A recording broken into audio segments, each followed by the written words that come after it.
আসসালামু আলাইকুম। চলে আসলাম আরেকটি ভিডিও নিয়ে এবং এই ভিডিওতে আমি দেখাবো যে কিভাবে লিনাক্স ইনস্টল করতে পারি আমরা উইন্ডোজে। তো যেহেতু আমাদেরকে লিনাক্স শেখাই লাগবে, কারণ সিটিএফস আর সাইবার সিকিউরিটি আসলে লিনাক্স ছাড়া চলবে না। তো যেহেতু সবার একটা অনিয়া কাজ করে ফান্ডামেন্টালস যে কোনো কিছু শিখতে গেলে, তো আমি কি করবো, আমি জাস্ট বেসিক টুকিটাকি কিছু দেখাই দেবো যেগুলো আমাদের মাস্ট লাগবে, আর বাকিটুকু নিজেদেরকে এক্সপ্লোর করতে হবে। যাই হোক, আমরা ইউজ করব কালি লিনাক্স। তো চলে যাই কালি লিনাক্সের অফিসিয়াল ওয়েবসাইট, আর এটা ইউজ করার কারণ হচ্ছে এখানে প্রি ইনস্টলড যে সকল টুলসগুলো আছে সেগুলো আমাদের লাগবে, এবং আমাদের আরও কিছু এক্সটার্নাল টুলস লাগবে যেগুলা কালি লিনাক্সের রেপোজিটরিতে ম্যাক্সিমাম অ্যাভেলেবল। আর উইন্ডোজে, শুধু উইন্ডোজেই আমরা করতে পারবো না, কারণ এখানে টুলসের লিমিটেশনস আছে এবং আরও অনেক ফাংশনালিটির লিমিটেশনস আছে যেগুলো আমরা লিনাক্সে পাবো। এবং কালি লিনাক্স বেশ ইউজার ফ্রেন্ডলি, এর ইউআই ও বেশ ভালো এবং লাইট ওয়েট আছে, তো আমরা এটা ইউজ করব। এই জন্য আহ, এখান থেকে আমরা এর যে ভার্চুয়াল ডিস্ক ইমেজ সেটা আমরা ডাউনলোড করব।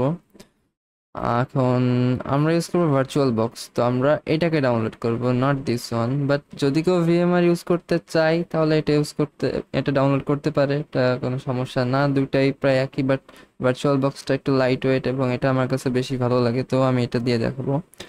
তো এবার চলে যায় ওরাকল ভার্চুয়াল বক্স, এখানে ডাউনলোডস, এবং এখানে উইন্ডোজ হোস্টস এইটা ডাউনলোড করতে পারে। যারা ম্যাক চালায় তারা তো ম্যাকের জন্য, যেহেতু ম্যাক নাই আমার কাছে, তাই আমি দেখাইতে পারতেছি না।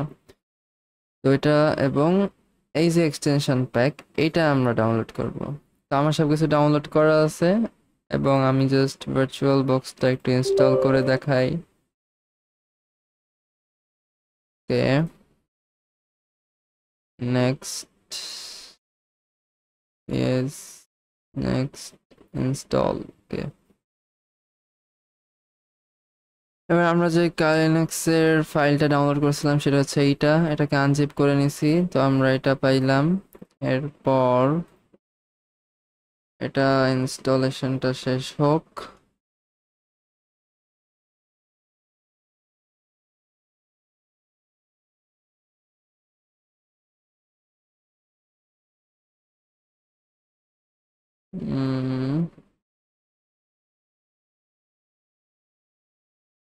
ওকে, তো ইনস্টলেশনটা শেষ এবং এখানে একটা রিস্টার্ট চাচ্ছিল, যাই হোক রিস্টার্ট দিয়ে নেবেন, আমি রিস্টার্টটা দিলাম না। এবার আমি এটাকে ওপেন করি। ওপেন করার পরে ইন্টারফেসটা আসলো, এবং এখানে আমার আগের কিছু লিনাক্স অ্যাড ছিল সেগুলোও লোড হয়ে গেছে। তো যাই হোক, ব্যাপার না, আমি এই লিনাক্সটাকে অ্যাড করে দেখাবো। তার আগে এই যে এক্সটেনশন প্যাক, আমরা এটাকে অ্যাড করব। তো ওটা কেন লাগবে আমাদের, সাপোজ আমরা যে উইন্ডোজ ইনস্টল করি, এরপর যে উইন্ডোজ আপডেট চাই, ওখানে কিন্তু আমাদের কিছু প্রাইমারি প্যাকেজ বা সফটওয়্যার ইনস্টল হয় যেগুলো আমাদের কি বলা যায়, মাদারবোর্ড বা সিপিইউ বলি, সেগুলোর সাথে কম্প্যাটিবল বা অর্থাৎ বলা যায় এক কথায় ড্রাইভারগুলা যে ইনস্টল হয় সেগুলা। তো যেহেতু ভার্চুয়াল বক্সে আমরা ড্রাইভারগুলো ইনস্টল করতেছি না, তো আমরা যদি এক্সটেনশন প্যাকটা ইনস্টল করি তো সেই ঘাটতিগুলা পূরণ করে দেবে, আর কম্প্যাটিবিলিটিগুলাও অ্যাডজাস্ট করে নেবে। ওকে, তো এক্সটেনশনে এবার ইনস্টলে যাওয়ার পর এটাকে সিলেক্ট করি এবং দেন ইনস্টল, এরর জন্য আবার না আসে। ওকে, তো ইনস্টল হয়ে গেছে। এরপর কি করব, এরপর আমি এই যে নিউ, সরি, অ্যাড অ্যাড দিব। অ্যাড দেওয়ার পরে ডাউনলোড অ্যান্ড দেন এইটা সিলেক্ট করব। এবার কিছু কনফিগারেশন করব। তো প্রথমেই ইনশোর করব অ্যাডভান্সে যে এই দুইটা বাই ডিরেকশনাল আছে কি না। তো এই দুইটা দেখবো, and then RAM 2 GB is enough, but I prefer at least 4 GB। এরপর সিপিইউ 4 কোর দিচ্ছি। আমার যেহেতু কোর 16টা, তো আমার জন্য এটা সমস্যা না। নো, নট 16, আমারটা মনে হয় 14টা। যাই হোক, এগুলা অ্যাজ ইউজুয়াল থাক। Okay, most important thing, network adapter. তো এটাকে দেব ব্রিজ অ্যাডাপ্টার। তো ব্রিজ অ্যাডাপ্টার দিলে যেটা হবে, আমাদের উইন্ডোজ হোস্টের নেটওয়ার্কটা ইউজ করবে, but with different local IP.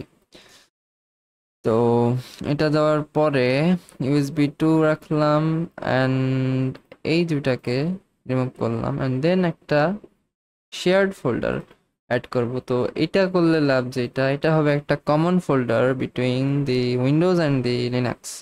অর্থাৎ আমি ওই ফোল্ডারটা লিনাক্সও ইউজ করতে পারবো আবার উইন্ডোজও ইউজ করতে পারবো।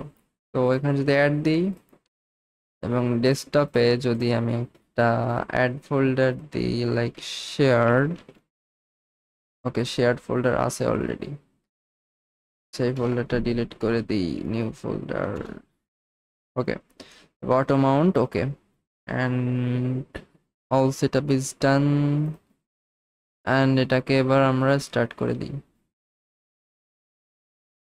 আর শেয়ার্ড ফোল্ডারটা কিভাবে কাজ করে সেটাও একটু দেখাবো। ওকে, তো এবার কিছু বেসিক নিয়ে কথা বলি। এখানে আমরা যদি কিবোর্ডের রাইট কন্ট্রোল এবং এফ চাপ দিই তো এটা ফুল স্ক্রিন মোড হয়ে যাবে এবং এটাকে মনে হবে যে এটা by default real operating system and এই যে কালি বুট হচ্ছে সেটা দেখা যাচ্ছে এবং এটার বাই ডিফল্ট ইউজার হচ্ছে কালি, পাসওয়ার্ডও কালি। তো হয়ে গেল ফুল স্ক্রিন এবং এই হচ্ছে আমাদের সেই নাম করা জিনিসটা, টার্মিনাল, যেটা আমাদের লাগবে। এখানে আমরা কমান্ডগুলো দিতে পারবো। তো যাই হোক একটা কমান্ড দিই, জুম করি and who am I, and এই যে কালি এটা হচ্ছে আমাদের ইউজার নেম অ্যান্ড আচ্ছা। তো আজকে এই পর্যন্তই, দেখা হচ্ছে পরবর্তী ভিডিওতে এবং আমি পরবর্তীতে লিনাক্সের কিছু বেসিক কমান্ডস নিয়ে কথা বলবো এবং সেগুলোর কাজগুলা দেখাবো যেগুলো আমাদের দরকার হবে। So until then, subscribe my channel and thanks.